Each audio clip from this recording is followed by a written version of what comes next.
Okay, so painting table day 2.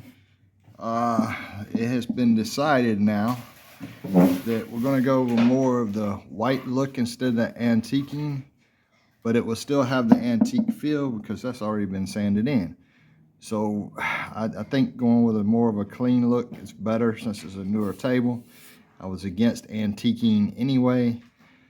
A table that's pretty much new, but Barbara's laughing at me. But yeah, I'm wiping it down now from the sanding, getting ready to paint.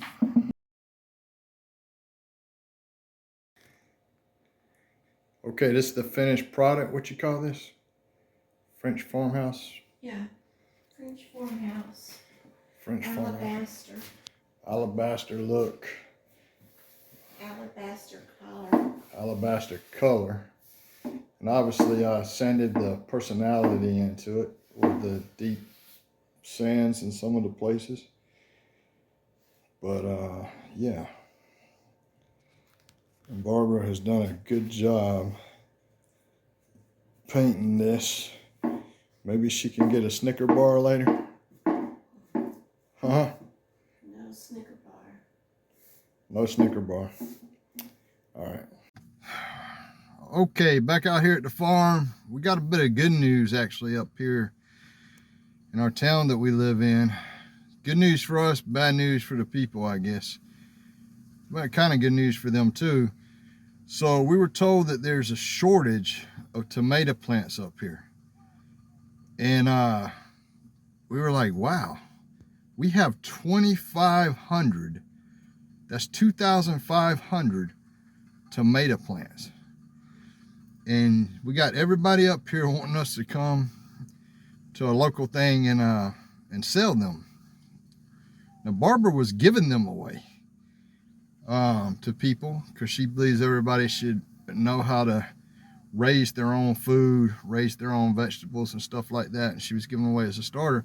But we have right now 2,500 tomato plants. So it's going to be a very good thing for us, because I think in the next 2 to 3 weeks we're bringing all 2,500 up and we're going to actually sell them. So they're not small, they're big tomato plants. So we don't know what we're going to price them at yet, but let's just say that, you know, if you price 2,500 tomato plants between $7 and $10 a piece, because some of them's bigger than others, you're walking out with some good money, which is awesome, because we're looking at another property that we're thinking about buying, and that's going to be very, very interesting if we buy that one. So keep y'all updated on that. Anyway, at the farm, let's take a look at some of the things that we have just growing naturally out here at the farm. Okay, so this is Spot. Spot, where you at, Spot? This is Rose. And this is Dot and Spot. Dot and Spot, Dot and Spot. Yeah. Rose, talk to me. Talk to me, girl. Spot, Dot, yeah. Talk to me. Yeah. Okay. They always want attention, and we give it to them. So this is our pond. I'm gonna need a tractor. Yeah, I know. I'm gonna need a tractor to dig it deeper, because I'm coming. It's kind of filled back up. I don't know if you can see all the little minnows in there or not. I don't know really what you can see in there. But these dogs love getting in that pool. They just love it, don't you? Don't you? Y'all go in that pool? What are you doing? Huh? Yeah, Dot. Somebody commented on your video. I did a video with you. They said Dot's a doll. Dot is a doll. And Spot, what you doing, Spot? Yeah. Anyway, So we got a lot to do to freshen this pool up. We got a lot to do, period, but now we're talking about taking on another property. Oh man, it's never ending. Okay, go ahead. Right there. They're blackberries. Blackberries that naturally grow out here at the farm. Yes. See, Yuccas. you just pick them and eat them. Yeah. I'm going to take some back to go in the cereal. Okay. See? Hold on, let me get a picture of that. Yep, blackberries. Then we got yuccas. So even though blackberries are good to eat, these apparently ain't, because they're called yuccas. The blackberries and the yuccas are two different things. Yeah, I know. Here's more blackberries. More blackberries, and these just grow naturally out here at the farm. Yeah, right. All blackberries. These are aquatic plants. There's elephant ears and wild buds. More elephant ears in the back. This is just an aquatic area for mosquito control. I keep minnows in there, and everything else is dry on the farm, so the mosquitoes have no other place to lay their eggs except in the pond. So whenever they lay in the pond, the mosquitoes eat the larvae, and so they don't hatch, and it's kind of a life cycle. Over there are cattails. Every part of the cattail is edible. And there's some and over those there. are cattails all out in there. Yeah. The rest of it is, let's see, this is a crepe myrtle. Back there, there's a wild privet, a Chinese tallow, a southern magnolia, a catawba tree, variegated cane, and a live oak. Yeah, probably like 20, 30-foot rattlesnakes, huh? No. Yeah. Yeah. And this right here is a Husky wheelbarrow. It's got 2 wheels, and actually it's been very reliable so far. It's only been tilted over because it's going to rain, so that way we keep it from filling with rain. Yes. Now we came out here and found Scooby had fell victim to one of our dogs. It's actually a dog toy. I don't think there's too much left of old Scooby out here. Scooby, you okay, Scooby? Oh man. Let's see if Scooby's okay. Uh-oh, I don't think Scooby's okay. Now see, something like this right here is pretty thoroughly rusted. You can see the cracks in it, but I think it still has some potential. I'm gonna weld that up. I don't know what the hell this was before, but it was out here at the farm, and I'm gonna weld that up. Cut out all the bad metal, weld that up, and fix it up for here. Obviously, since we're looking at adding another property to our list, we gotta hurry up and get this damn place ready. Anyway, we're gonna keep the farm, obviously, but we do have plans for it. So yeah. Okay, so this is a fence that we had just put up. You can see our other fence back there, but the farm still goes way back past that. But obviously we're fencing off different sections for different purposes. So yeah.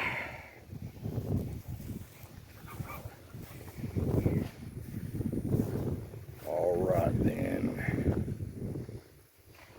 Anyway, I'm gonna try to explain to you. I think I've showed y'all before, but oh man, if I can show y'all exactly, it's way back there where the farm goes to, and then it goes way over there through a couple of different other fences.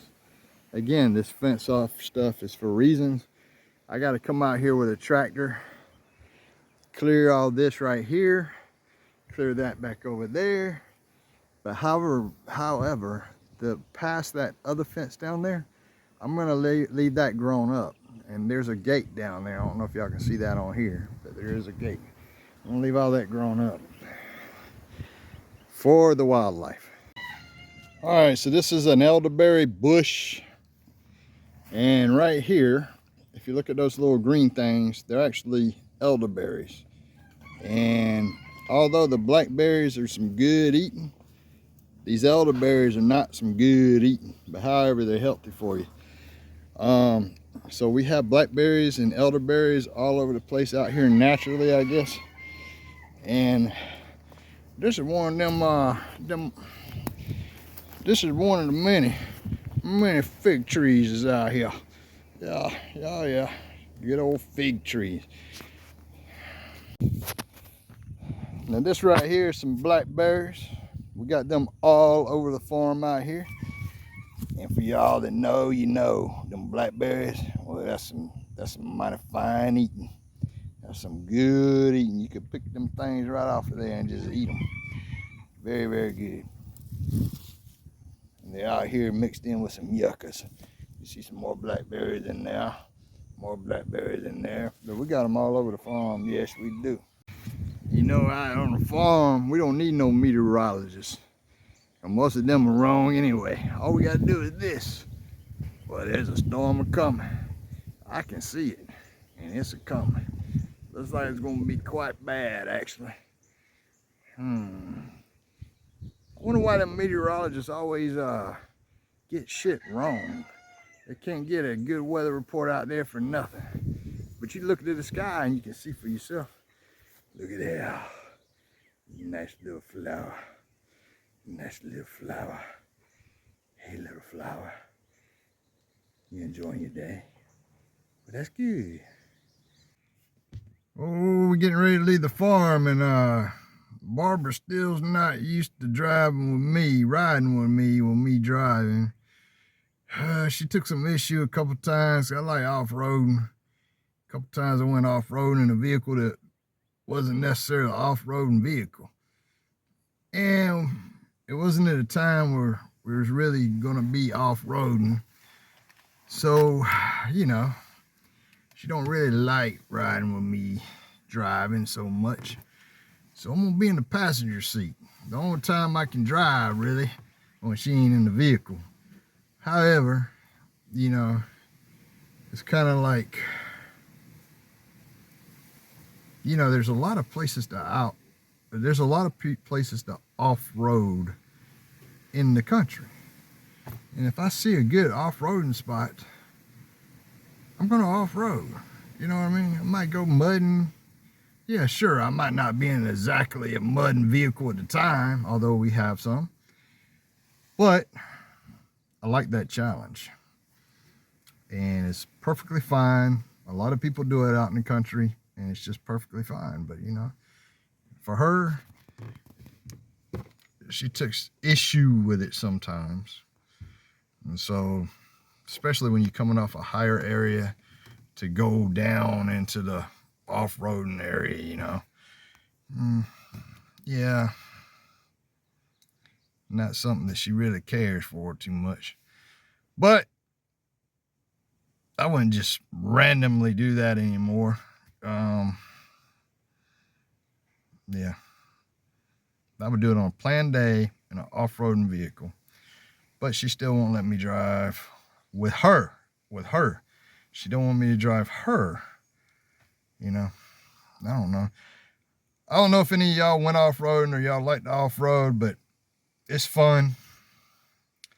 It's fun to get out there mudding. I mean, I tried it in the car before, but yeah, it didn't work out so well.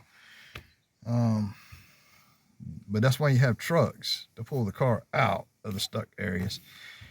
But yeah, I'm about to get some rain up in here.